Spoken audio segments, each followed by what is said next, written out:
Hey guys, I'm Lily O'Reilly. This is Lily O'Reilly Has Opinions from Quarantine, and today we are going to talk about how to talk to people online, because some of y'all need a refresher. So, let's get to that.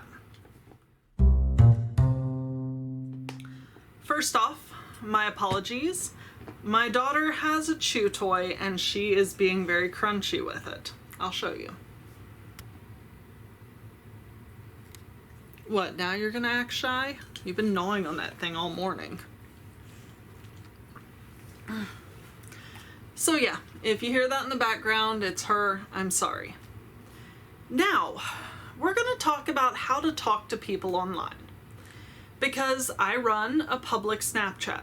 Anyone with a Snapchat account can roll up in it and talk to me. And by and large, I really enjoy getting to talk to people. I love having conversations and hearing about where you're from and seeing your pet pictures and not seeing your dick pictures, unless you pay me. And generally just having human interactions is great. But there is a very specific pattern that I keep seeing happening with these conversations that ruins the conversation, ruins my desire to interact with that person, and generally just tanks the whole interaction.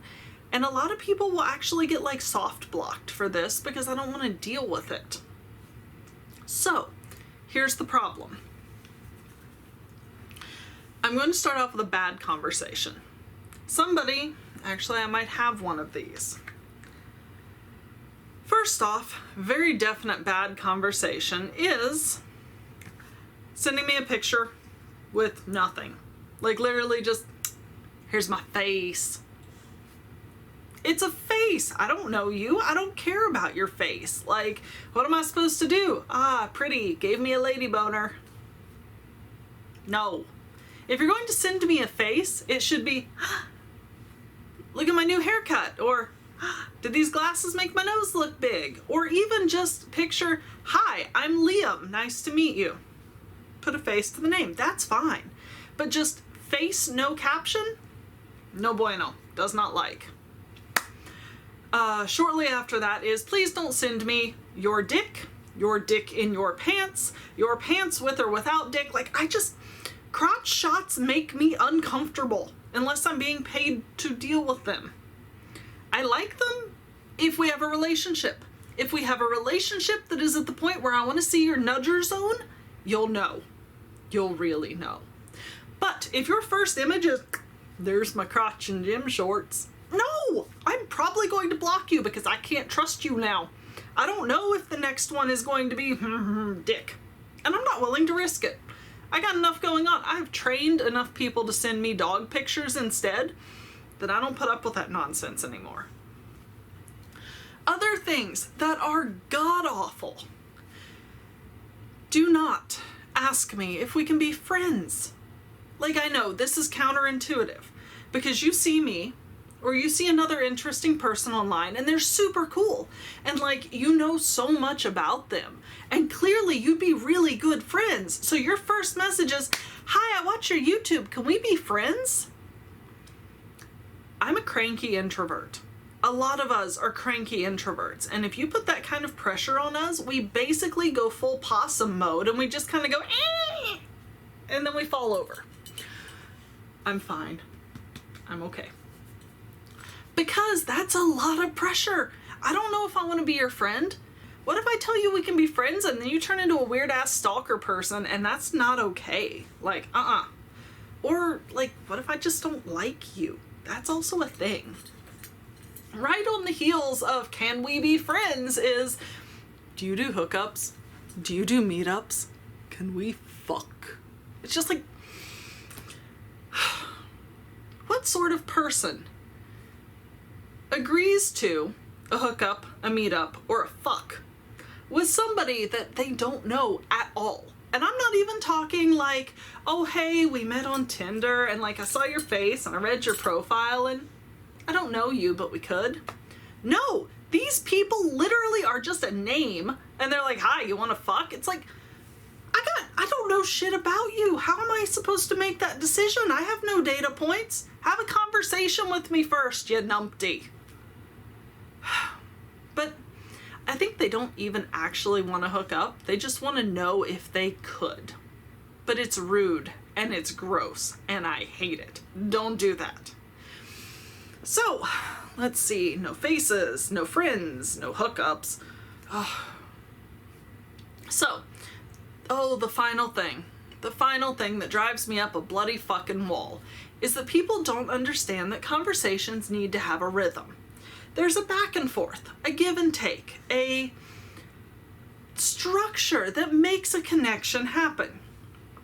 And a lot of people either don't know this or don't consider this when they're talking to you, and then it becomes, where do you live?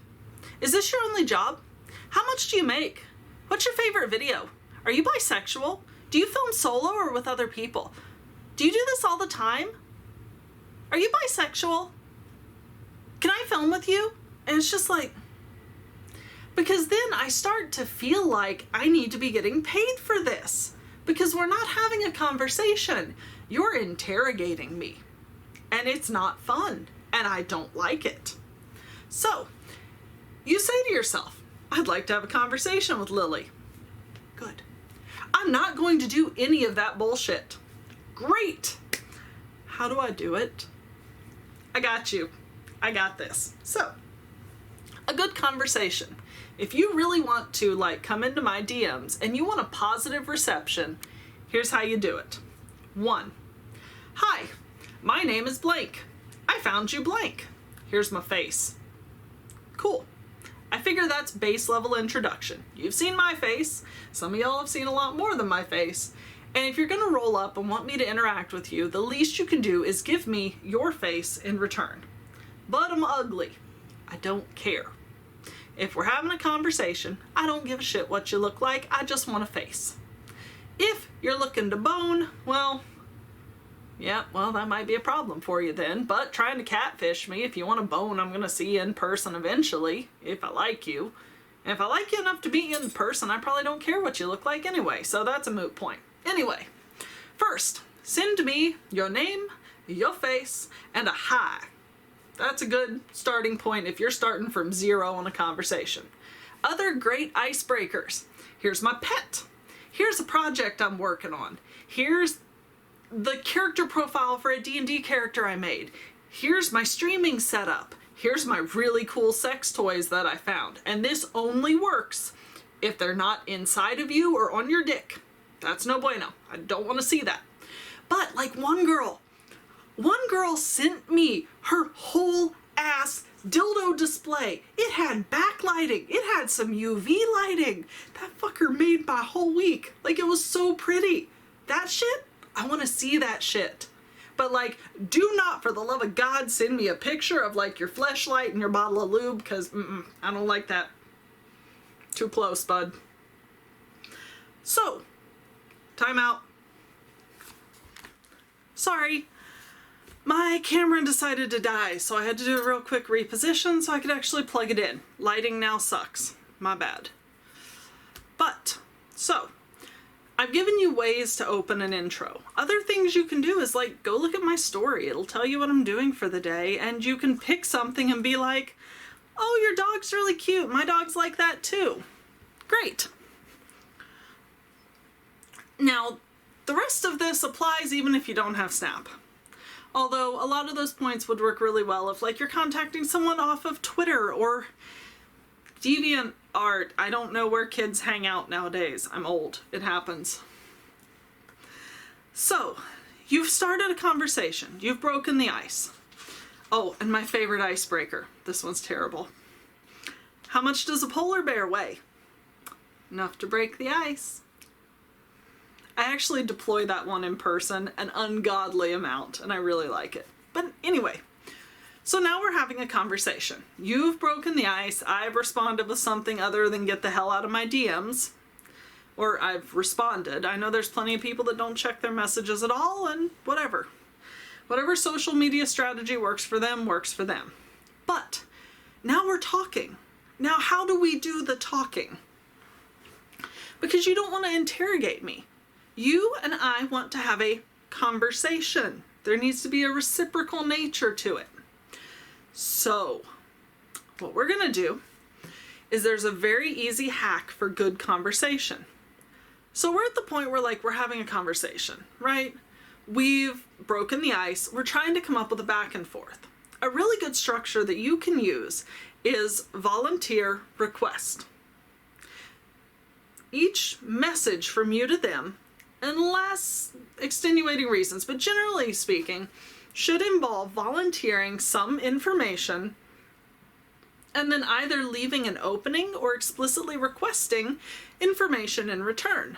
And if they're holding up their side, they'll volunteer the information that you asked for or something tangentially related to it, and then they'll leave an opening for you to volunteer your own information.